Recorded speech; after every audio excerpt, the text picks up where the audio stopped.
ਸਤਨਾਮ ਸ੍ਰੀ ਵਾਹਿਗੁਰੂ ਜੀ। ਪੰਚ ਪਰਵਾਣ ਪੰਚ ਪ੍ਰਧਾਨ, ਪੰਚੇ ਪਾਵਹਿ ਦਰਗਹਿ ਮਾਨ। ਪੰਚ ਪਰਵਾਣ ਪੰਚ ਪ੍ਰਧਾਨ, ਪੰਚੇ ਪਾਵਹਿ ਦਰਗਹਿ ਮਾਨ। ਪੰਚੇ ਸੋਹੈ ਦਰ ਰਾਜਾਨ, ਪੰਚਾ ਕਾ ਗੁਰ ਏਕ ਧਿਆਨ। ਜੇ ਕੋ ਕਹੈ ਕਰੈ ਵਿਚਾਰ, ਕਰਤੇ ਕੈ ਕਰਨੈ ਨਾਹੀ ਸੁਮਾਰ। ਧੌਲ ਧਰਮ ਦਇਆ ਕਾ ਪੂਤ, ਸੰਤੋਖ ਥਾਪ ਰੱਖਿਆ ਜਿਨ ਸੂਤ। ਜੇ ਕੋ ਬੁੱਝੈ ਹੋਵੈ ਸਚਿਆਰ, ਤਵਲੇ ਉੱਪਰ ਕੀਤਾ ਭਾਰ। ਧਰਤੀ ਹੋਰ ਪਰੈ ਹੋਰ ਹੋਰ, ਤਿਸਤੇ ਭਾਰ ਤਲੈ ਕਵਣ ਜੋਰ। ਜੀ ਅਜਾਤ ਰੰਗਾ ਕੇ ਨਾਵ, ਸਭਨਾ ਲਿਖਿਆ ਬੁੜੀ ਕਲਾਮ। ਇਹੋ ਲੇਖਾ ਲਿਖ ਜਾਣੈ ਕੋਇ, ਲੇਖਾ ਲਿਖਿਆ ਕੀਤਾ ਹੋਇ। ਕੀਤਾ ਤਾਣ ਸੁਹਲ ਹੋ ਰੂਪ, ਕੀਤੀ ਦਾਤ ਜਾਣੈ ਕੌਣ ਕੂਤ। ਕੀਤਾ ਪਸਾਓ ਏਕੋ ਕਵਾਓ, ਤਿਸਤੇ ਹੋਏ ਲੱਖ ਦਰਿਆ। ਕੁਦਰਤ ਕਵਣ ਕਹਾ ਵਿਚਾਰ, ਵਾਰਿਆ ਨਾ ਜਾਵਾ ਏਕ ਵਾਰ। ਜੋ ਤੁਧ ਭਾਵੈ ਸਾਈ ਭਲੀ ਕਾਰ, ਤੂੰ ਸਦਾ ਸਲਾਮਤ ਨਿਰੰਕਾਰ। ਜੋ ਤੁਧ ਭਾਵੈ ਸਾਈ ਭਲੀ ਕਾਰ, ਤੂੰ ਸਦਾ ਸਲਾਮਤ ਨਿਰੰਕਾਰ। ਪੰਚ ਪਰਵਾਣ ਪੰਚ ਪ੍ਰਧਾਨ। ਵਾਹਿਗੁਰੂ ਜੀ ਕਾ ਖਾਲਸਾ, ਵਾਹਿਗੁਰੂ ਜੀ ਕੀ ਫਤਿਹ। ਪਰਮ ਸਨਮਾਨਯੋਗ ਸਤਿਗੁਰੂ ਮਹਾਰਾਜ ਦੀ ਸਾਜੀ ਨਵਾਜੀ ਹੋਈ ਗੁਰੂ ਖਾਲਸਾ ਸਤ ਸੰਗਤ ਜੀਓ, ਸਤਿਗੁਰੂ ਨੇ ਅਪਾਰ ਰਹਿਮਤ ਕੀਤੀ। ਆਪ ਸੰਗਤਾਂ ਗੁਰ ਸੰਗਤ ਅਤੇ ਸਤਿਗੁਰੂ ਦੀ ਬਾਣੀ ਦੇ ਨਾਲ ਜੁੜ ਰਹੇ ਹੋ। ਸਤਵੇਂ ਪਾਤਸ਼ਾਹ ਸਾਹਿਬ ਸ੍ਰੀ ਗੁਰੂ ਹਰਿਰਾਏ ਸਾਹਿਬ ਮਹਾਰਾਜ ਨੇ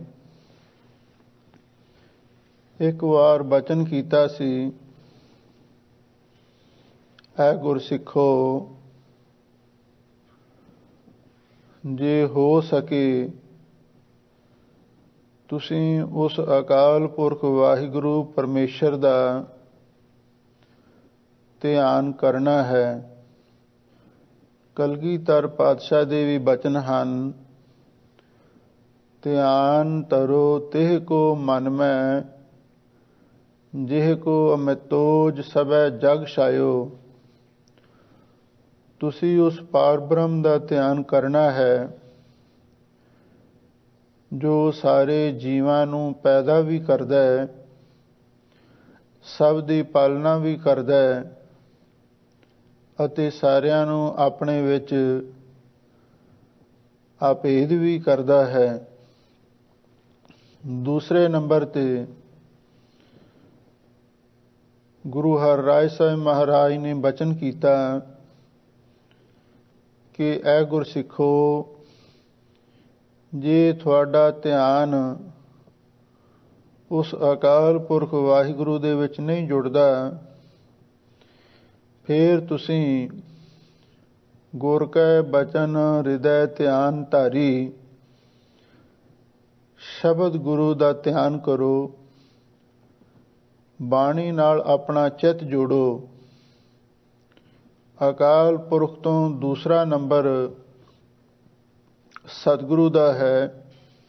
ਜੇ ਨਿਰਗੁਣ ਦੇ ਧਿਆਨ ਵਿੱਚ ਮਨ ਨਹੀਂ ਟਿਕਦਾ ਤਾਂ ਉਸੇ ਹੀ ਅਕਾਲ ਪੁਰਖ ਨੇ ਜੋ ਪਾਵਨ ਗੁਰੂ ਸਰੂਪ ਧਾਰਨ ਕੀਤਾ ਹੈ, ਬਾਣੀ ਗੁਰੂ, ਗੁਰੂ ਹੈ ਬਾਣੀ, ਤੁਸੀਂ ਸ਼ਬਦ ਗੁਰੂ ਦਾ ਧਿਆਨ ਕਰੋ। ਤੀਸਰੇ ਨੰਬਰ ਤੇ ਸਤਿਗੁਰੂ ਨੇ ਬਚਨ ਕੀਤਾ, ਜੇ ਸ਼ਬਦ ਵਿੱਚ ਵੀ ਬਾਣੀ ਵਿੱਚ ਵੀ ਮਨ ਨਹੀਂ ਜੁੜਦਾ, ਫਿਰ ਸਾਧ ਸੰਗਤ ਵਿੱਚ ਆ ਜਾਓ। ਜਦੋਂ ਸਾਧ ਸੰਗਤ ਵਿੱਚ ਆਓਗੇ, ਸਤਿਗੁਰੂ ਦੀ ਕਿਰਪਾ ਹੋਵੇਗੀ। ਰੰਗ ਲਾਗਤ ਲਾਗਤ ਲਾਗਤ ਹੈ, ਪ੍ਰਮ ਭਾਗਤ ਭਾਗਤ ਭਾਗਤ ਹੈ। ਹੌਲੀ ਹੌਲੀ ਤੁਹਾਨੂੰ ਬਾਣੀ ਦਾ ਰੰਗ ਲੱਗੇਗਾ, ਨਾਮ ਦਾ ਰੰਗ ਚੜ੍ਹੇਗਾ। ਜਿਵੇਂ ਜਿਵੇਂ ਬਾਣੀ ਦਾ, ਨਾਮ ਦਾ ਰੰਗ ਚੜ੍ਹੇਗਾ, ਇਹਦੇ ਨਾਲ ਹੀ ਤੁਹਾਡਾ ਮਨ ਟਿਕ ਜਾਵੇਗਾ। ਨਾਲ ਹੀ ਸਤਿਗੁਰੂ ਨੇ ਇਹ ਬਚਨ ਕੀਤਾ, ਜੇ ਸਾਧ ਸੰਗਤ ਵਿੱਚ ਆ ਕੇ ਵੀ ਮਨ ਨਹੀਂ ਟਿਕਦਾ, ਫਿਰ ਚਾਹੇ ਕਿਧਰੇ ਵੀ ਚਲੇ ਜਾਓ, ਕੁਛ ਵੀ ਕਰ ਲਵੋ, ਤਾਂ ਵੀ ਤੁਹਾਡਾ ਮਨ ਨਹੀਂ ਟਿਕ ਸਕੇਗਾ। ਇਹ ਤਿੰਨ ਸਾਡੇ ਮਰਕਜ਼ ਹਨ। ਜਾਂ ਤੇ ਅਕਾਲ ਪੁਰਖ ਦੇ ਨਾਲ ਜੁੜੋ, ਜਾਂ ਸ਼ਬਦ ਗੁਰੂ ਦੇ ਨਾਲ ਜੁੜੋ, ਜਾਂ ਫਿਰ ਸਾਧ ਸੰਗਤ ਦੇ ਨਾਲ ਜੁੜੋ। ਮੇਨ ਮਕਸਦ ਤਾਂ ਅਕਾਲ ਪੁਰਖ ਦੇ ਨਾਲ ਹੀ ਜੁੜਨ ਦਾ ਹੈ। ਗੁਰੂ ਕਾ ਸ਼ਬਦ ਵੀ ਸਾਨੂੰ ਉਹਦੇ ਨਾਲ ਹੀ ਜੋੜਦਾ ਹੈ, ਤੇ ਸਾਧ ਸੰਗਤ ਗੁਰ ਸ਼ਬਦ ਦੁਆਰਾ ਉਸ ਅਕਾਲ ਪੁਰਖ ਦੇ ਨਾਲ ਜੁੜਨ ਦਾ ਮਹਾਨ ਪਰਉਪਕਾਰ ਕਰਦੀ ਹੈ।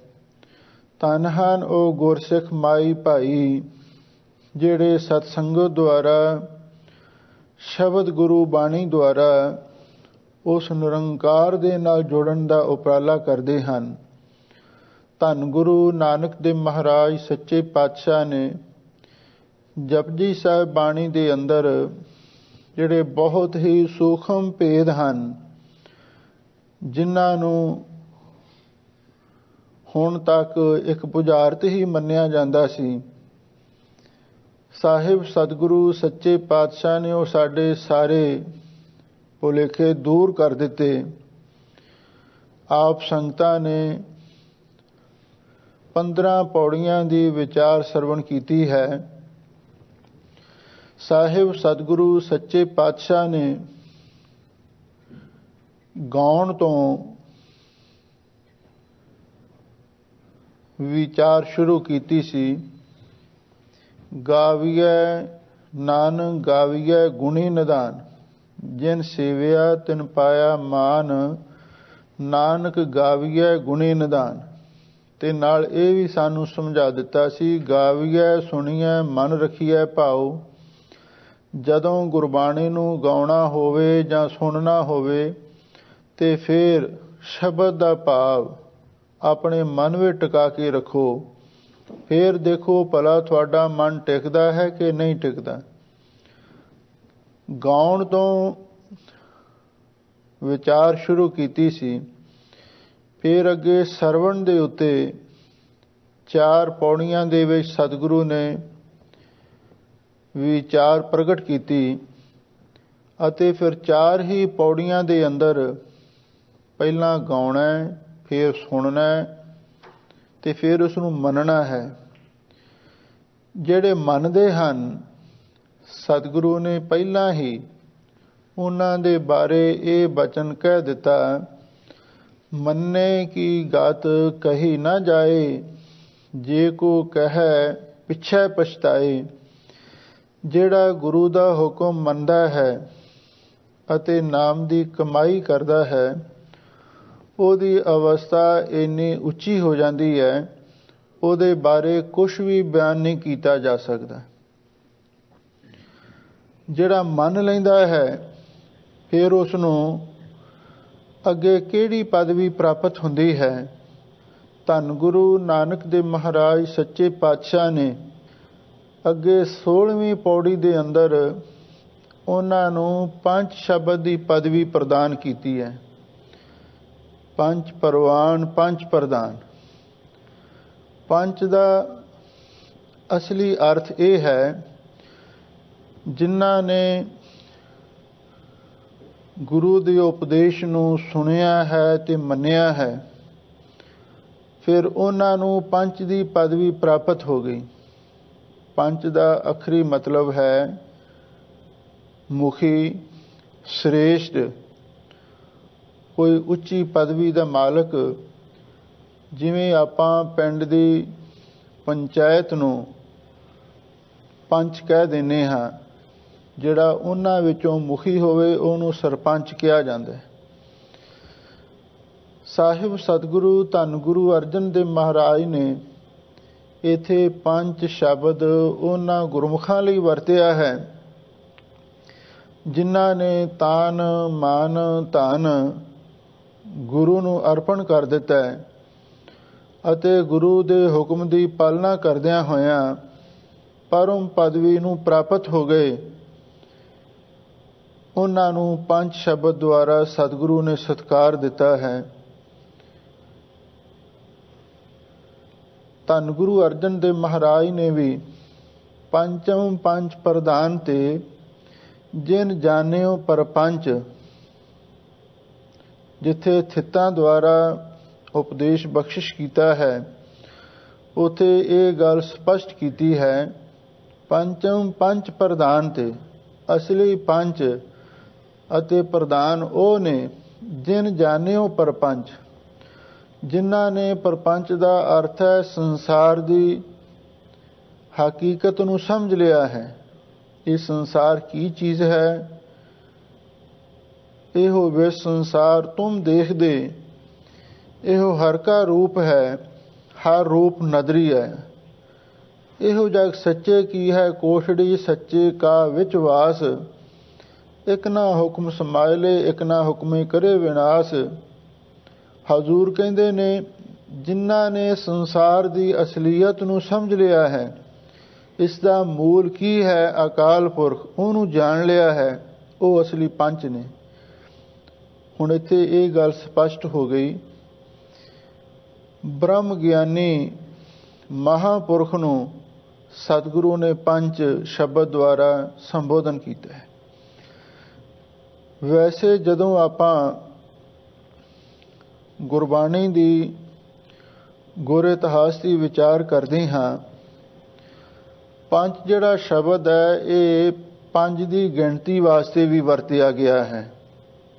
ਪੰਜ ਪਰਵਾਨ, ਪੰਜ ਪ੍ਰਦਾਨ। ਉਥੋਂ ਇਹ ਵੀ ਸਿਧਾਂਤ ਪ੍ਰਗਟ ਹੁੰਦਾ ਹੈ, ਧੰਨ ਗੁਰੂ ਨਾਨਕ ਦੇਵ ਮਹਾਰਾਜ ਸੱਚੇ ਪਾਤਸ਼ਾਹ ਦੇ ਸਮੇਂ ਹੀ ਸਤਿਗੁਰੂ ਮਹਾਰਾਜ ਨੇ ਜਿਹੜੀ ਗੁਰਮੁਖਾਂ ਦੀ ਪੰਚਾਇਤ ਸੀ, ਉਹਨਾਂ ਨੂੰ ਪ੍ਰਵਾਨਗੀ ਅਤੇ ਪ੍ਰਧਾਨਗੀ ਬਖਸ਼ਿਸ਼ ਕਰ ਦਿੱਤੀ ਸੀ। ਇਤਿਹਾਸ ਵਿੱਚ ਜ਼ਿਕਰ ਆਉਂਦਾ ਹੈ, ਜਦੋਂ ਧੰਨ ਗੁਰੂ ਨਾਨਕ ਦੇਵ ਮਹਾਰਾਜ ਨੇ ਸਿੱਖੀ ਦੀ ਪਰਖ ਕੀਤੀ, ਤਾਂ ਉਸ ਵੇਲੇ ਉਹ ਪੰਜ ਗੁਰਮੁਖ ਸਿੱਖ ਪਰਖ ਦੇ ਵਿੱਚ ਖਰੇ ਉਤਰੇ, ਜਿਨ੍ਹਾਂ ਤੇ ਗੁਰੂ ਨਾਨਕ ਸਾਹਿਬ ਜੀ ਦੀ ਕਿਰਪਾ ਸੀ। ਉਹਨਾਂ ਦੇ ਨਾਮ ਇਤਿਹਾਸ ਦੇ ਵਿੱਚ ਲਿਖੇ ਹੋਏ ਹਨ। ਭਾਈ ਮਨਸੁਖ ਸ਼ਾਹ ਜੀ, ਭਾਈ ਸਾਧਾਰਨ ਜੀ, ਭਾਈ ਭਗੀਰਥ ਜੀ ਤੇ ਬਾਬਾ ਬੁੱਢਾ ਸਾਹਿਬ ਜੀ। ਪੰਜਵੇਂ ਸਨ ਭਾਈ ਲਹਿਣਾ ਜੀ। ਔਰ ਇਹਨਾਂ ਪੰਜਾਂ ਦੀ ਪੰਚਾਇਤ ਧੰਨ ਗੁਰੂ ਨਾਨਕ ਦੇਵ ਮਹਾਰਾਜ ਨੇ ਚੁਣੀ ਤੇ ਇਹਨਾਂ ਨੂੰ ਇਹ ਅਧਿਕਾਰ ਵੀ ਦਿੱਤਾ ਜਿੰਨੇ ਵੀ ਸਿੱਖ ਸੰਗਤ ਦੇ ਮਸਲੇ ਨੇ ਤੁਸੀਂ ਉਹਨਾਂ ਨੂੰ ਸੁਲਝਾ ਸਕਦੇ ਹੋ। ਇਹਨਾਂ ਦੀ ਪਦਵੀ ਇੰਨੀ ਮਹਾਨ ਸੀ, ਇਹ ਇਸ ਢੰਗ ਦੇ ਨਾਲ ਹਰ ਮਸਲਾ ਨਜਿੱਠਦੇ ਜਿਸ ਉੱਤੇ ਕਿਸੇ ਦਾ ਕੋਈ ਇਤਰਾਜ਼ ਨਹੀਂ ਸੀ ਹੁੰਦਾ, ਕੋਈ ਹੀਲ ਹੁਜਤ ਨਹੀਂ ਸੀ ਹੁੰਦੀ। ਸਾਰੀ ਸੰਗਤ ਉਸ ਨੂੰ ਪ੍ਰਵਾਨ ਕਰ ਲੈਂਦੀ ਸੀ। ਇਹ ਜਿਹੜੀ ਪੰਜਾਂ ਦੀ ਪੰਚਾਇਤ ਧੰਨ ਗੁਰੂ ਨਾਨਕ ਦੇਵ ਮਹਾਰਾਜ ਨੇ ਸਭ ਤੋਂ ਪਹਿਲਾਂ ਕਾਇਮ ਕੀਤੀ। ਫਿਰ ਇਸੇ ਤਰ੍ਹਾਂ ਬਾਕੀ ਗੁਰੂ ਕਾਲ ਦੇ ਅੰਦਰ ਵੀ ਉਹਨਾਂ 5 ਗੁਰਮੁਖ ਸਿੱਖਾਂ ਨੂੰ ਪ੍ਰਤੀਨਿਧਤਾ ਮਿਲਦੀ ਰਹੀ, ਜਿਨ੍ਹਾਂ ਨੇ ਗੁਰੂ ਨੂੰ ਆਪਾ ਸਮਰਪਿਤ ਕੀਤਾ ਹੋਇਆ ਸੀ। ਧੰਨ ਗੁਰੂ ਅਰਜਨ ਦੇਵ ਮਹਾਰਾਜ ਸੱਚੇ ਪਾਤਸ਼ਾਹ ਦੇ ਸਮੇਂ ਜਦੋਂ ਸ਼ਹੀਦੀ ਦਾ ਵਾਕਿਆ ਪੜ੍ਹਦੇ ਹਾਂ, ਉਸ ਵੇਲੇ ਵੀ ਗੁਰੂ ਮਹਾਰਾਜ ਦੇ ਨਾਲ 5 ਸਿੱਖ ਹੀ ਗਏ ਸਨ, ਜਿਨ੍ਹਾਂ ਦਾ ਇਤਿਹਾਸ ਵਿੱਚ ਜ਼ਿਕਰ ਆਉਂਦਾ ਹੈ। ਵਿਧੀਆ ਜੇਠਾ ਲੰਘ ਪੁਰਾਣਾ, ਪੰਚਮ ਪੈੜਾ ਸਾਥ ਸਿਧਾਣਾ। ਇਹ ਉਹਨਾਂ 5 ਸਿੱਖਾਂ ਦੇ ਨਾਮ ਨੇ। ਇਸ ਲਈ ਇਹ ਜਿਹੜੀ 5 ਦੀ ਪ੍ਰਤੀਨਿਧਤਾ ਸੀ, ਇਹ ਗੁਰੂ ਘਰ ਦੇ ਵਿੱਚ ਪਹਿਲਾਂ ਤੋਂ ਹੀ ਪ੍ਰਧਾਨ ਰਹੀ। ਫਿਰ ਧੰਨ ਗੁਰੂ ਤੇਗ ਬਹਾਦਰ ਸਾਹਿਬ ਜੀ ਦਾ ਸਮਾਂ ਆਇਆ, ਉਸ ਵੇਲੇ ਵੀ ਇਹ ਗੱਲ ਸਪਸ਼ਟ ਹੋਈ। ਜਦੋਂ ਧੰਨ ਗੁਰੂ ਤੇਗ ਬਹਾਦਰ ਸਾਹਿਬ ਜੀ ਦਿੱਲੀ ਸ਼ਹਾਦਤ ਪ੍ਰਾਪਤ ਕਰਨ ਦੇ ਲਈ ਗਏ, ਤਿਲਕ ਜੰਨੂ ਰਾਖਾ ਪ੍ਰਭ ਤਾਂਕਾ, ਕੀਨੋ ਬੜੋ ਕਲੂ ਮੈਂ ਸਾਕਾ, ਸਾਧਨ ਹੇਤ ਇਤੀ ਜਿਨ ਕਰੀ, ਸੀਸ ਦਿਆ ਪਰ ਸੀ ਨਾ ਉਚਰੀ। ਉਸ ਵੇਲੇ ਵੀ ਉਹ 5 ਸਿੱਖ ਨਾਲ ਸਨ, ਜਿਨ੍ਹਾਂ ਨੂੰ ਬ੍ਰਹਮ ਗਿਆਨੀ ਕਹਿ ਦਿਓ, ਜਿਹੜੇ ਵਾਹਿਗੁਰੂ ਦੇ ਨਾਲ ਮਿਲੇ ਹੋਏ ਸਨ। ਔਰ ਉਹਨਾਂ ਦਾ ਜ਼ਿਕਰ ਆਉਂਦਾ ਹੈ, ਭਾਈ ਮਤੀ ਦਾਸ ਜੀ, ਭਾਈ ਸਤੀ ਦਾਸ ਜੀ, ਭਾਈ ਦਿਆਲਾ ਜੀ। ਇਹ 3 ਜਿਹੜੇ ਗੁਰਸਿੱਖ ਸਨ, ਇਹਨਾਂ ਨੇ ਤੇ ਗੁਰੂ ਮਹਾਰਾਜ ਦੇ ਸਾਹਮਣੇ ਸ਼ਹੀਦੀਆਂ ਪ੍ਰਾਪਤ ਕੀਤੀਆਂ। 2 ਸਿੱਖ ਹੋਰ ਸਨ, ਇੱਕ ਭਾਈ ਜੈਤਾ ਜੀ, ਜਿਹੜੇ ਗੁਰੂ ਕਾ ਸੀਸ ਲੈ ਕੇ ਅਨੰਦਪੁਰ ਸਾਹਿਬ ਪਹੁੰਚੇ। 5ਵੇਂ ਸਨ ਭਾਈ ਗੁਰਦਿੱਤਾ ਜੀ, ਬਾਬਾ ਬੁੱਢਾ ਸਾਹਿਬ ਜੀ ਦੀ ਬੰਸ ਵਿੱਚੋਂ। ਔਰ ਉਹਨਾਂ ਨੇ ਕਲਗੀਧਰ ਪਾਤਸ਼ਾਹ ਗੋਬਿੰਦ ਰਾਏ ਜੀ ਨੂੰ ਗੁਰਤਾ ਦਾ ਤਿਲਕ ਦੇਣਾ ਸੀ, ਇਸ ਲਈ ਗੁਰੂ ਮਹਾਰਾਜ ਨੇ ਉਹਨਾਂ ਨੂੰ ਖੁਦ ਹੀ ਭੇਜਿਆ। ਇਹ 5 ਸਿੱਖ ਧੰਨ ਗੁਰੂ ਤੇਗ ਬਹਾਦਰ ਸਾਹਿਬ ਜੀ ਦੇ ਸਮੇਂ ਵੀ ਗੁਰੂ ਘਰ ਦੇ ਵਿੱਚ ਪ੍ਰਵਾਨ ਹੋਏ। ਕਲਗੀਧਰ ਪਾਤਸ਼ਾਹ ਦਾ ਸਮਾਂ ਆਇਆ ਔਰ ਉਹਨਾਂ ਨੇ ਸਮੁੱਚੀ ਸਿੱਖੀ ਦੀ ਜਦੋਂ ਪਰਖ ਕੀਤੀ, ਉਸ ਤੋਂ ਬਾਅਦ 5 ਪਿਆਰਿਆਂ ਦੀ ਚੋਣ ਹੋਈ। ਇਤਿਹਾਸ ਤੁਸੀਂ ਸਾਰਾ ਬਹੁਤ ਵਾਰੀ ਸੁਣਿਆ ਪੜ੍ਹਿਆ ਹੋਵੇਗਾ, ਜਿਨ੍ਹਾਂ ਸਿੱਖਾਂ ਨੇ ਗੁਰੂ ਮਹਾਰਾਜ ਸੱਚੇ ਪਾਤਸ਼ਾਹ ਨੂੰ ਸੀਸ ਭੇਟਾ ਕੀਤੇ। ਔਰ ਉਹਨਾਂ 5 ਸਿੱਖਾਂ ਨੂੰ ਧੰਨ ਗੁਰੂ ਗੋਬਿੰਦ ਸਿੰਘ ਸਾਹਿਬ ਮਹਾਰਾਜ ਸੱਚੇ ਪਾਤਸ਼ਾਹ ਨੇ ਖਾਲਸਾ ਮੇਰੋ ਰੂਪ ਹੈ ਖਾਸ, ਖਾਲਸੇ ਮੈਂ ਹੂੰ ਕਰੋ ਨਿਵਾਸ, ਉਹਨਾਂ ਨੂੰ ਆਪਣਾ ਰੂਹ ਬਖਸ਼ਿਸ਼ ਕੀਤਾ ਅਤੇ ਉਹਨਾਂ ਨੂੰ 5 ਪਿਆਰਿਆਂ ਦੀ ਉਪਾਧੀ ਪ੍ਰਦਾਨ ਕੀਤੀ। ਅਤੇ ਇਸ ਦੇ ਨਾਲ ਹੀ ਉਹਨਾਂ 5 ਨੂੰ ਸਾਰੇ ਆਪਣੇ ਅਧਿਕਾਰ ਵੀ ਦਿੱਤੇ, ਕਿਉਂਕਿ ਗੁਰੂ ਵਿੱਚ 2 ਚੀਜ਼ਾਂ ਹਮੇਸ਼ਾ ਲਈ ਵਰਤਦੀਆਂ ਸਨ, ਇੱਕ ਜੋਤ, ਦੂਸਰੀ ਜੁਗਤ। ਜੋਤ ਤੇ ਜੁਗਤ 2 ਚੀਜ਼ਾਂ ਗੁਰੂ ਦੇ ਨਾਲ ਸੰਬੰਧਿਤ ਸਨ। ਜਿਹੜੀ ਗੁਰੂ ਜੋਤ ਸੀ, ਉਸ ਨੂੰ ਕਲਗੀਧਰ ਪਾਤਸ਼ਾਹ ਨੇ ਸਾਹਿਬ ਸ੍ਰੀ ਗੁਰੂ ਗ੍ਰੰਥ ਸਾਹਿਬ ਜੀ ਦੇ ਵਿੱਚ ਹਲੂਲ ਕਰ ਦਿੱਤਾ, ਤੇ ਜਿਹੜੀ ਜੁਗਤ ਸੀ ਉਹ ਖਾਲਸੇ ਵਿੱਚ ਵਰਤਾਈ। ਇਹਦਾ ਮਤਲਬ ਇਹ ਸੀ, ਜਿਹੜੀ ਆਪਣੀ ਗੁਰੂ ਦੀ ਰੂਹਾਨੀਅਤ ਸੀ, ਆਤਮਿਕ ਸ਼ਕਤੀ ਸੀ, ਉਹ ਤੇ ਬਾਣੀ ਵਿੱਚ ਪ੍ਰਵੇਸ਼ ਕਰ ਦਿੱਤੀ, ਤੇ ਜਿਹੜੀ ਖਾਲਸੇ ਦਾ ਵਜੂਦ ਸੀ, ਉਹਦੇ ਵਿੱਚ ਜੁਗਤ ਵਰਤਾਈ, ਇਹਦਾ ਮਤਲਬ ਇਹ ਹੈ ਦੁਨਿਆਵੀ ਦ੍ਰਿਸ਼ਟੀਕੋਣ ਤੋਂ ਜੋ ਵੀ ਸੰਗਤ ਦੇ ਪੰਥ ਦੇ ਫੈਸਲੇ ਨੇ ਉਹਨਾਂ ਨੂੰ ਨਜਿੱਠਣ ਦਾ ਸਾਰਾ ਅਧਿਕਾਰ ਉਹਨਾਂ ਪੰਜ ਪਿਆਰਿਆਂ ਨੂੰ ਦੇ ਦਿੱਤਾ। ਜੋਤ ਸ਼ਬਦ ਗੁਰੂ ਵਿੱਚ ਤੇ ਜੁਗਤ ਖਾਲਸੇ ਵਿੱਚ ਹੁਣ ਤੱਕ ਵਰਤ ਰਹੀ ਹੈ। ਇਸ ਲਈ ਇਹ ਜਿਹੜੀਆਂ ਅੱਜ ਪੰਕਤੀਆਂ ਦੀ ਵਿਚਾਰ ਸ਼ੁਰੂ ਹੋ ਰਹੀ ਹੈ, ਪੰਜ ਪਰਵਾਨ ਪੰਜ ਪ੍ਰਧਾਨ, ਇਹਦੇ ਵਿੱਚ ਉਹਨਾਂ ਮਹਾਂਪੁਰਖਾਂ ਨੂੰ ਜਿਨ੍ਹਾਂ ਨੇ ਗੁਰੂ ਦੇ ਲਈ ਆਪਾ ਵਾਰਿਆ, ਉਹਨਾਂ ਦਾ ਸਤਿਕਾਰ ਗੁਰੂ ਮਹਾਰਾਜ ਸੱਚੇ ਪਾਤਸ਼ਾਹ ਨੇ ਕੀਤਾ ਹੈ। ਚਾਹੇ ਉਹ ਪਹਿਲੇ ਸਰੂਪ ਦੇ ਸਮੇਂ ਹੋਏ, ਚਾਹੇ ਬਾਕੀ ਗੁਰੂ ਕਾਲ ਦੇ ਸਮੇਂ ਹੋਏ, ਤੇ ਚਾਹੇ ਕਲਗੀਧਰ ਪਾਤਸ਼ਾਹ ਦੇ ਸਮੇਂ ਉਹ ਪੰਜ ਪਿਆਰੇ ਨੇ, ਤੇ ਚਾਹੇ ਉਹ ਅੱਜ ਵੀ ਤਿਆਰ ਬਰਤਿਆਰ ਸਿੰਘ ਜੋ ਪੰਜ ਪਿਆਰਿਆਂ ਦੀ ਸੇਵਾ ਕਰਦੇ ਨੇ, ਹੁਣ ਵੀ ਉਹਨਾਂ ਨੂੰ ਪੰਥ ਵਿੱਚ ਓਨੀ ਹੀ ਪ੍ਰਮਾਣਿਕਤਾ ਪ੍ਰਾਪਤ ਹੈ। ਧੰਨ ਗੁਰੂ ਨਾਨਕ ਦੇਵ ਮਹਾਰਾਜ ਸੱਚੇ ਪਾਤਸ਼ਾਹ ਉਹਨਾਂ ਗੁਰਮੁਖਾਂ ਦੀ ਮਹਿਮਾ ਇਸ ਪੌੜੀ ਵਿੱਚ ਪਹਿਲੀਆਂ 4 ਪੰਕਤੀਆਂ ਦੇ ਵਿੱਚ ਬਿਆਨ ਕਰਦੇ ਹਨ। ਫਿਰ ਅੱਗੇ ਕੁਝ ਹੋਰ ਪ੍ਰਕਰਨ ਵੀ ਗੁਰੂ ਮਹਾਰਾਜ ਨੇ ਵਰਤੇ ਨੇ। ਲੋ ਸੰਗਤਾਂ ਬੜੇ ਪਿਆਰ ਤੇ ਇਕਾਗਰਤਾ ਦੇ ਨਾਲ 16ਵੀਂ ਪੌੜੀ ਦੀ ਵਿਚਾਰ ਸਰਵਣ ਕਰੋ ਤੇ ਇੱਕ ਵਾਰੀ ਪਿਆਰ ਦੇ ਨਾਲ ਆਖੋ, ਸਤਨਾਮ ਸ੍ਰੀ ਵਾਹਿਗੁਰੂ ਸਾਹਿਬ ਜੀਓ। ਸਤਨਾਮ ਸ੍ਰੀ ਵਾਹਿਗੁਰੂ ਜੀ।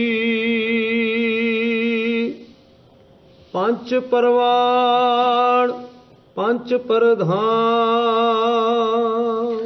ਧੰਨ ਗੁਰੂ ਨਾਨਕ ਦੇਵ ਮਹਾਰਾਜ ਸੱਚੇ ਪਾਤਸ਼ਾਹ ਉਹਨਾਂ ਗੁਰਮੁਖ ਸਿੱਖਾਂ ਦੀ ਮਹਿਮਾ ਉਚਾਰਨ ਕਰਦੇ ਹਨ। ਪੰਜ ਪਰਵਾਨ, ਭਾਈ ਗੁਰੂ ਘਰ ਦੇ ਅੰਦਰ ਕੋਈ ਇੱਕ ਮੁਖੀ ਨਹੀਂ ਹੋ ਸਕਦਾ। ਗੁਰੂ ਘਰ ਦੇ ਵਿੱਚ ਪੰਜ ਪਰਵਾਨ, ਉਹ ਗੁਰਮੁਖ ਪਿਆਰੇ ਪਰਵਾਨ ਨੇ ਜਿਨ੍ਹਾਂ ਨੇ ਗੁਰੂ ਦੇ ਲਈ ਆਪਾ ਵਾਰ ਦਿੱਤਾ। ਪੰਜ ਪ੍ਰਧਾਨ ਤੇ ਉਹੀ ਜਿਹੜੇ ਪੰਜ ਮਹਾਂਪੁਰਖ ਨੇ ਭਾਈ, ਉਹ ਸੰਸਾਰ ਦੇ ਵਿੱਚ ਵੀ ਪ੍ਰਧਾਨ ਮੁਖੀ ਜਾਣੇ ਗਏ ਹਨ ਤੇ ਜਾਣੇ ਜਾਂਦੇ ਰਹਿਣਗੇ, ਕਿਉਂਕਿ ਗੁਰੂ ਮਹਾਰਾਜ ਨੇ ਪੰਜ ਪ੍ਰਧਾਨੀ ਖਾਲਸੇ ਨੂੰ ਹੀ ਪ੍ਰਤੀਨਿਧਤਾ ਦਾ ਅਧਿਕਾਰ ਬਖਸ਼ਿਸ਼ ਕੀਤਾ। ਪੰਜ ਪਰਵਾਨ ਪੰਜ ਪ੍ਰਧਾਨ ਜਿਹੜੇ ਗੁਰੂ ਦੀ ਕਸਵੱਟੀ ਤੇ ਖਰੇ ਉਤਰਨ ਵਾਲੇ ਹਨ, ਐਸੇ ਮਹਾਂਪੁਰਖ ਗੁਰੂ ਘਰ ਦੇ ਵਿੱਚ ਪ੍ਰਵਾਨ ਨੇ ਔਰ ਉਹੀ ਪੰਜ ਸੰਸਾਰ ਦੇ ਵਿੱਚ ਪ੍ਰਧਾਨ ਮੁਖੀ ਹਨ। ਪੰਚੇ ਪਾਵਹਿ ਦਰਗਹਿ ਮਾਨ। ਹਜ਼ੂਰ ਕਹਿੰਦੇ ਜਿਹੜੇ ਇਹੋ ਜਿਹੇ ਆਪਾ ਵਾਰਨ ਵਾਲੇ, ਗੁਰੂ ਤੋਂ ਤਨ ਮਨ ਧਨ ਕੁਰਬਾਨ ਕਰਨ ਵਾਲੇ ਮਹਾਂਪੁਰਖ ਨੇ, ਗੁਰਮੁਖ ਸਿੱਖ ਹਨ, ਉਹ ਪੰਜੇ ਵਾਹਿਗੁਰੂ ਦੀ ਦਰਗਾਹ ਦੇ ਵਿੱਚ ਵੀ ਮਾਣ ਸਤਿਕਾਰ ਪਾਉਂਦੇ ਹਨ। ਇਹਦਾ ਮਤਲਬ ਇਹ ਹੈ ਜਿਨ੍ਹਾਂ ਨੂੰ ਗੁਰੂ ਨੇ ਪ੍ਰਵਾਨ ਕਰ ਲਿਆ, ਪੰਥ ਨੇ ਪ੍ਰਧਾਨ ਮੰਨ ਲਿਆ, ਫਿਰ ਉਹ ਵਾਹਿਗੁਰੂ ਦੀ ਦਰਗਾਹ ਦੇ ਵਿੱਚ ਵੀ ਸਤਿਕਾਰ ਪਾਉਂਦੇ ਨੇ। ਇਸੇ ਲਈ ਤਾਂ ਕਲਗੀਧਰ ਪਾਤਸ਼ਾਹ ਨੇ ਹਰ ਗੁਰਸਿੱਖ ਮਾਈ ਭਾਈ ਨੂੰ ਇਹ ਬਚਨ ਆਖਿਆ ਸੀ, ਗੁਰਸਿੱਖਾ ਕਲਯੁਗ ਦਾ ਸਮਾਂ ਹੈ, ਕਲਯੁਗ ਦਾ ਸਮਾਂ ਬਹੁਤ ਭਿਆਨਕ ਹੈ। ਜੇ ਤੇਰੇ ਪਾਸੋਂ ਕੋਈ ਕਿਸੇ ਕਿਸਮ ਦੀ ਵੀ ਭੁੱਲ ਹੋ ਜਾਵੇ ਜਾਂ ਕੋਈ ਬੱਜਰ ਕੁਰੈਤ ਹੋ ਜਾਵੇ, ਤੂੰ ਪੰਜਾਂ ਪਿਆਰਿਆਂ ਦੇ ਪੇਸ਼ ਹੋ ਕੇ ਸੱਚੋ ਸੱਚ ਦੱਸ ਕੇ ਤਨਖਾਹ ਲਵਾ ਲਵੇਂ ਅਤੇ ਤੇਰੀ ਟੁੱਟੀ ਗੰਢੀ ਜਾਵੇਗੀ। ਜਿਹੜਾ ਇੱਥੇ ਪੰਜਾਂ ਪਿਆਰਿਆਂ ਤੋਂ ਆਪਣੀ ਗਲਤੀ ਨੂੰ ਮੁਆਫ ਕਰਵਾ ਲੈਂਦਾ ਹੈ ਤੇ ਫਿਰ ਉਹ ਦਰਗਾਹ ਦੇ ਵਿੱਚ ਵੀ ਸੁਰਖਰੂ ਹੋ ਜਾਂਦਾ ਹੈ। ਇਹ ਐਸੀ ਉੱਤਮ ਸਿੱਖਿਆ, ਉੱਤਮ ਮਰਜ਼ਾਦਾ ਕਲਗੀਧਰ ਪਾਤਸ਼ਾਹ ਨੇ ਬਖਸ਼ੀ ਕਿ ਸਾਡੇ ਸਿੱਖ ਨੂੰ ਜਮਾਂ ਦੇ ਵਸ ਨਾ ਪੈਣਾ ਪਵੇ, ਸਾਡੇ ਗੁਰਸਿੱਖ ਨੂੰ ਧਰਮਰਾਜ ਦੇ ਕੋਲ ਨਾ ਜਾਣਾ ਪਵੇ। ਉਹਦਾ ਇੱਥੇ ਹੀ ਸਾਰਾ ਹਿਸਾਬ ਕਿਤਾਬ ਨਿਬੇੜ ਦਿੱਤਾ ਬਈ ਤੂੰ ਪੰਜਾਂ ਪਿਆਰਿਆਂ ਦੇ ਪੇਸ਼ ਹੋ ਕੇ ਆਪਣੀ ਭੁੱਲ ਬਖਸ਼ਾ ਲੈ। ਜਿਹੜਾ ਇੱਥੇ ਬਖਸ਼ਿਆ ਗਿਆ ਉਹ ਦਰਗਾਹ ਦੇ ਵਿੱਚ ਵੀ ਬਖਸ਼ਿਆ ਜਾਵੇਗਾ। ਪੰਚੇ ਪਾਵਹਿ ਦਰਗਹਿਮਾਨ। ਜਿਹੜੇ ਪੰਜ ਨੇ ਗੁਰਮੁਖ ਜਨ, ਉਹ ਭਾਈ ਵਾਹਿਗੁਰੂ ਦੀ ਦਰਗਾਹ ਦੇ ਵਿੱਚ ਵੀ ਮਾਣ ਸਤਿਕਾਰ ਪ੍ਰਾਪਤ ਕਰਦੇ ਹਨ। ਪੰਚ ਸੋਹੈ ਦਰ ਰਾਜਾਨ। ਹਜ਼ੂਰ ਫਰਮਾਉਂਦੇ ਨੇ ਜਿਹੜੇ ਪੰਜ ਐਸੇ ਗੁਰਮੁਖ ਜਨ ਮਹਾਂਪੁਰਖ ਨੇ, ਸੋਹੈ ਦਰ ਰਾਜਾਨ, ਉਹ ਜਿਹੜੇ ਬੜੇ ਬੜੇ ਰਾਜੇ ਨੇ, ਉਹਨਾਂ ਦੇ ਦਰਬਾਰ ਦੇ ਵਿੱਚ ਵੀ ਸ਼ੋਭਾ ਪ੍ਰਾਪਤ ਕਰਨਗੇ। ਉਹਨਾਂ ਪੰਜਾਂ ਨੂੰ ਖਾਲਸਾ ਰਾਜ ਦੇ ਅੰਦਰ ਸਤਿਕਾਰ ਪ੍ਰਾਪਤ ਹੋਵੇਗਾ। ਪੰਚੇ ਸੋਹੈ ਦਰ ਰਾਜਾਨ, ਰਾਜਿਆਂ ਦੇ ਦਰਬਾਰ ਵਿੱਚ ਵੀ ਉਹ ਪੰਜ ਸ਼ੋਭਾ ਨੂੰ ਪ੍ਰਾਪਤ ਕਰਨਗੇ। ਇਹਦਾ ਮਤਲਬ ਇਹ ਹੈ, ਧੰਨ ਗੁਰੂ ਗੋਬਿੰਦ ਸਿੰਘ ਸਾਹਿਬ ਮਹਾਰਾਜ ਸੱਚੇ ਪਾਤਸ਼ਾਹ ਨੇ ਖਾਲਸੇ ਦੀ ਸਰਦਾਰੀ ਕਿਸੇ ਇੱਕ ਵਿਅਕਤੀ ਨੂੰ ਨਹੀਂ ਦਿੱਤੀ। ਜੇ ਬੰਦਾ ਸਿੰਘ ਬਹਾਦਰ ਨੂੰ ਪੰਥ ਦਾ ਜਥੇਦਾਰ ਬਣਾਇਆ ਤਾਂ ਉਹਦੇ ਨਾਲ ਵੀ ਪੰਜ ਸਿੰਘ ਗੁਰੂ ਮਹਾਰਾਜ ਨੇ ਤਿਆਰ ਬਰ ਤਿਆਰ ਭੇਜੇ ਤੇ ਉਹਨੂੰ ਨਾਲ ਇਹ ਹਦਾਇਤ ਕੀਤੀ ਕਿ ਇਹ ਬੰਦਾ ਸਿੰਘ ਬਹਾਦਰ, ਤੂੰ ਆਪਣੇ ਆਪ ਕੁਝ ਨਹੀਂ ਬਣਨਾ। ਜਦੋਂ ਕੋਈ ਮੁਸ਼ਕਲ ਪੇਸ਼ ਆਵੇ, ਇਹਨਾਂ ਪੰਜਾਂ ਪਿਆਰਿਆਂ ਨੂੰ ਬੇਨਤੀ ਕਰਨੀ ਹੈ। ਪੰਜ ਸਿੰਘ ਸਤਿਗੁਰੂ ਦੇ ਚਰਨਾਂ ਵਿੱਚ ਅਰਦਾਸ ਕਰਨਗੇ ਤੇ ਮੋਰਚਾ ਫਤਿਹ ਹੋ ਜਾਵੇਗਾ। ਇਉਂ ਕਲਗੀਧਰ ਪਾਤਸ਼ਾਹ ਨੇ ਮਰਜ਼ਾਦਾ ਬਣਾਈ। ਅਤੇ ਇਸੇ ਤਰ੍ਹਾਂ ਜਦੋਂ ਕੋਈ ਸਮਾਂ ਆਵੇਗਾ, ਖਾਲਸਾ ਰਾਜ ਇੱਕ ਨਾ ਇੱਕ ਦਿਨ ਹੋਣਾ ਜ਼ਰੂਰ ਹੈ, ਔਰ ਉਸ ਦਿਨ ਵੀ ਪੰਚੇ ਸੋਹੈ ਦਰ ਰਾਜਾਨ, ਵੀ ਜਿਹੜੇ ਪੰਜ ਪਿਆਰੇ ਹੋਣਗੇ, ਪੰਜ ਸੰਸਾਰ ਦੇ ਸਿੱਖ ਪੰਥ ਦੇ ਮੁਖੀਏ ਮਹਾਂਪੁਰਖ ਹੋਣਗੇ, ਜਿਹੜੇ ਪੰਜ ਧਾਰਮਿਕ ਆਗੂ ਹੋਣਗੇ, ਉਹ ਰਾਜ ਦਰਬਾਰਾਂ ਦੇ ਵਿੱਚ ਵੀ ਸ਼ੋਭਾ ਪ੍ਰਾਪਤ ਕਰਨਗੇ ਔਰ ਉਹਨਾਂ ਨੂੰ ਰਾਜੇ ਮਹਾਰਾਜੇ ਵੀ ਸਲਾਮਾਂ ਕਰਨਗੇ। ਜੋ ਪੰਜਾਂ ਦਾ ਫੈਸਲਾ ਹੈ ਉਹ ਕਦੇ ਵੀ ਕੋਈ ਉਸ ਨੂੰ ਰੱਦ ਨਹੀਂ ਕਰ ਸਕੇਗਾ। ਇਸ ਲਈ ਧੰਨ ਗੁਰੂ ਨਾਨਕ ਦੇਵ ਮਹਾਰਾਜ ਨੇ ਸਿੱਖ ਧਰਮ ਦੀ ਬੁਨਿਆਦ ਹੀ ਇਹ ਐਸੀ ਰੱਖ ਦਿੱਤੀ ਹੈ ਜਿਹੜੀ ਕਦੇ ਹਿੱਲਣ ਵਾਲੀ ਨਹੀਂ ਹੈ। ਇੱਥੇ ਇੱਕ ਵਿਅਕਤੀ ਨੂੰ ਕੋਈ ਕਿਸੇ ਕਿਸਮ ਦਾ ਅਧਿਕਾਰ ਨਹੀਂ। ਪੰਜਾਂ ਨੂੰ ਗੁਰੂ ਮਹਾਰਾਜ ਨੇ ਅਧਿਕਾਰ ਦਿੱਤੇ। ਜੇ ਉਹਨਾਂ ਪੰਜਾਂ ਦੇ ਵਿੱਚੋਂ ਵੀ ਕੋਈ ਇੱਕ ਗਲਤੀ ਕਰ ਲਵੇ, ਉਹ ਵੀ ਫਿਰ ਪੰਜਾਂ ਦੀ ਗਿਣਤੀ ਤੋਂ ਬਾਹਰ ਹੋ ਜਾਂਦਾ ਹੈ। ਉਹਦੀ ਥਾਂ ਤੇ ਨਵਾਂ ਸਿੰਘ ਭਰਤੀ ਕੀਤਾ ਜਾਂਦਾ ਹੈ। ਇਸੇ ਲਈ ਜਿਹੜੇ ਪੰਜ ਤਿਆਰ ਬਰ ਤਿਆਰ ਨੇ, ਹਜ਼ੂਰ ਕਹਿੰਦੇ ਉਹ ਰਾਜ ਦਰਬਾਰ ਦੇ ਵਿੱਚ ਵੀ ਸ਼ੋਭਾ ਪ੍ਰਾਪਤ ਕਰਨਗੇ। ਪੰਚਾਂ ਕਾ ਗੁਰ ਏਕ ਧਿਆਨ। ਧੰਨ ਗੁਰੂ ਨਾਨਕ ਦੇਵ ਮਹਾਰਾਜ ਸੱਚੇ ਪਾਤਸ਼ਾਹ ਫਰਮਾਉਂਦੇ ਨੇ, ਪੰਚਾਂ ਕਾ ਗੁਰ ਏਕ ਧਿਆਨ। ਉਹਨਾਂ ਪੰਜਾਂ ਦਾ ਇੱਕ ਗੁਰੂ ਵਿੱਚ ਹੀ ਧਿਆਨ ਜੁੜਿਆ ਹੋਵੇਗਾ। ਉਹਨਾਂ ਪੰਜਾਂ ਦੀ ਜਿਹੜੀ ਖਾਸ ਅਵਸਥਾ ਹੈ ਉਹ ਇੱਥੇ ਸਤਿਗੁਰੂ ਮਹਾਰਾਜ ਨੇ ਦੱਸ ਦਿੱਤੀ। ਉਹਨਾਂ ਪੰਜਾਂ ਦਾ ਧਿਆਨ ਇੱਕ ਗੁਰੂ ਵਿੱਚ ਜੁੜਿਆ ਹੋਵੇਗਾ। ਉਹ ਗੁਰੂ ਤੋਂ ਆਗਿਆ ਲੈ ਕੇ ਤੇ ਗੁਰੂ ਦੇ ਆਸ਼ੇ ਅਨੁਸਾਰ ਹਰ ਫੈਸਲਾ ਕਰਨਗੇ। ਕੋਈ ਆਪਣੀ ਮਰਜ਼ੀ ਨਹੀਂ ਕਰੇਗਾ, ਕੋਈ ਉੱਥੇ ਝਗੜਾ ਨਹੀਂ ਕਰੇਗਾ, ਕੋਈ ਕਿਸੇ ਦੀ ਗੱਲ ਨੂੰ ਕੱਟੇਗਾ ਨਹੀਂ। ਉਹਨਾਂ ਪੰਜਾਂ ਦਾ ਇੱਕ ਗੁਰੂ ਵੱਲ ਧਿਆਨ ਹੋਵੇਗਾ। ਜੋ ਗੁਰੂ ਦਾ ਹੁਕਮਨਾਮਾ ਹੋਵੇਗਾ ਉਹਦੀ ਉਹ ਪਾਲਣਾ ਕਰਨਗੇ ਔਰ ਉਹਨੂੰ ਲਾਗੂ ਵੀ ਕਰਵਾਉਣਗੇ। ਇਸ ਲਈ ਸਤਿਗੁਰੂ ਮਹਾਰਾਜ ਸੱਚੇ ਪਾਤਸ਼ਾਹ ਨੇ ਇਹ ਜਿਹੜੀ ਪੰਜਾਂ ਨੂੰ ਪ੍ਰਧਾਨਤਾ ਬਖਸ਼ਿਸ਼ ਕੀਤੀ ਹੈ ਔਰ ਸਤਿਕਾਰ ਦਿੱਤਾ ਹੈ, ਇਹ ਕੇਵਲ ਗਿਣਤੀ ਦੇ ਪੰਜ ਸਿੱਖਾਂ ਦੀ ਹੀ ਗੱਲ ਨਹੀਂ, ਜਿਨ੍ਹਾਂ ਨੇ ਆਪਣੇ ਜੀਵਨ ਨੂੰ ਸਾਧਿਆ ਹੈ, ਜਿਨ੍ਹਾਂ ਨੇ ਗੁਰੂ ਨੂੰ ਆਪਾ ਵਾਰਿਆ ਹੈ, ਇਹ ਉਹਨਾਂ ਦੀ ਗੱਲ ਹੈ। ਪੰਚਾਂ ਕਾ ਗੁਰ ਏਕ ਧਿਆਨ। ਉਹਨਾਂ ਪੰਜਾਂ ਦਾ ਇੱਕ ਗੁਰੂ ਵੱਲ ਧਿਆਨ ਹੋਵੇਗਾ। ਉਹ ਗੁਰੂ ਤੋਂ ਬਿਨਾਂ ਕਿਸੇ ਹੋਰ ਪਾਸੇ ਨਹੀਂ ਜਾਣਗੇ। ਜਿਹੜੇ ਫੈਸਲੇ ਵੀ ਹੋਣਗੇ ਗੁਰੂ ਦੀ ਆਗਿਆ ਤੇ ਹੁਕਮਨਾਮੇ ਅਨੁਸਾਰ ਲੈਣਗੇ। ਆਪਣੀ ਮਰਜ਼ੀ ਨਹੀਂ ਕਰਨਗੇ, ਕਿਸੇ ਦੀ ਸਿਫਾਰਿਸ਼ ਨਹੀਂ ਮੰਨਣਗੇ, ਕਿਸੇ ਦੇ ਪ੍ਰੈਸ਼ਰ ਹੇਠ ਨਹੀਂ ਆਉਣਗੇ। ਜੇ ਕੋਈ ਐਸਾ ਕਰੇਗਾ ਤੇ ਫਿਰ ਉਹ ਗੁਰੂ ਦਾ ਵੀ ਦੇਣਦਾਰ ਹੋਵੇਗਾ। ਇਸੇ ਲਈ ਹਜ਼ੂਰ ਕਹਿੰਦੇ ਉਹਨਾਂ ਪੰਜਾਂ ਦਾ ਇੱਕ ਗੁਰੂ ਵੱਲ ਧਿਆਨ ਹੋਵੇਗਾ। ਕਿਸੇ ਮਨੁੱਖ ਦੀ ਕੋਈ ਪਰਵਾਹ ਨਹੀਂ ਕਰਨਗੇ। ਐਸੀ ਉਹਨਾਂ ਤੇ ਗੁਰੂ ਦੀ ਰਹਿਮਤ ਵਰਸੇਗੀ। ਜੇ ਕੋ ਕਹੈ ਕਰੈ ਵਿਚਾਰ। ਲਓ ਹੁਣ ਸਤਿਗੁਰੂ ਮਹਾਰਾਜ ਸੱਚੇ ਪਾਤਸ਼ਾਹ ਦੇ ਚਰਨਾਂ ਦੇ ਵਿੱਚ ਗੁਰਸਿੱਖਾਂ ਨੇ ਸਵਾਲ ਕੀਤਾ, ਸੱਚੇ ਪਾਤਸ਼ਾਹ ਸਾਨੂੰ ਉਸ ਅਕਾਲ ਪੁਰਖ ਵਾਹਿਗੁਰੂ ਦੇ ਜਿਹੜੇ ਕੋਈ ਕਾਰਨਾਮੇ ਹਨ ਉਹਨਾਂ ਦੇ ਬਾਰੇ ਦੱਸੋ। ਧੰਨ ਗੁਰੂ ਨਾਨਕ ਦੇਵ ਮਹਾਰਾਜ ਸੱਚੇ ਪਾਤਸ਼ਾਹ ਕਹਿਣ ਲੱਗੇ, ਕਹੋ ਨਾਨਕ ਕਰਤੇ ਕੀਆਂ ਬਾਤਾਂ, ਜੋ ਕੁਛ ਕਰਨਾ ਸੋ ਕਰ ਰਿਹਾ। ਉਸ ਕਰਤਾ ਪੁਰਖ ਦੀਆਂ ਜੋ ਬਾਤਾਂ ਨੇ, ਜੋ ਉਸਦੇ ਕਾਰਨਾਮੇ ਨੇ, ਉਹਨਾਂ ਨੂੰ ਜਾਣਨਾ ਮਨੁੱਖ ਦੇ ਵੱਸ ਦੀ ਗੱਲ ਨਹੀਂ ਹੈ। ਹਰ ਕੀ ਗਤ ਨਹਿ ਕੋ ਜਾਣੈ, ਜੋਗੀ ਜਤੀ ਤਪੀ ਪਚ ਹਾਰੇ, ਅਰ ਬਹੁ ਲੋਕ ਸਿਆਣੇ। ਬਹੁਤ ਸਾਰੇ ਲੋਕ ਉਸ ਵਾਹਿਗੁਰੂ ਦੇ ਕਾਰਨਾਮਿਆਂ ਦਾ ਪਤਾ ਲਾਉਣ ਲੱਗੇ ਨੇ, ਪਰ ਕਿਸੇ ਨੂੰ ਹੁਣ ਤੱਕ ਤੇ ਪਤਾ ਲੱਗਿਆ ਨਹੀਂ ਤੇ ਨਾ ਹੀ ਅੱਗੇ ਲਈ ਲੱਗ ਸਕਦਾ ਹੈ। ਠੀਕ ਹੈ, ਆਪਣੀ ਮਿਹਨਤ ਹੈ, ਆਪਣੀ ਰਿਸਰਚ ਹੈ, ਉਹ ਜਿੰਨੀ ਕੋਈ ਮਰਜ਼ੀ ਕਰ ਲਵੇ, ਪਰ ਵਾਹਿਗੁਰੂ ਦੀ ਕੁਦਰਤ ਦਾ ਕੋਈ ਅੰਤ ਨਹੀਂ ਪਾ ਸਕਦਾ।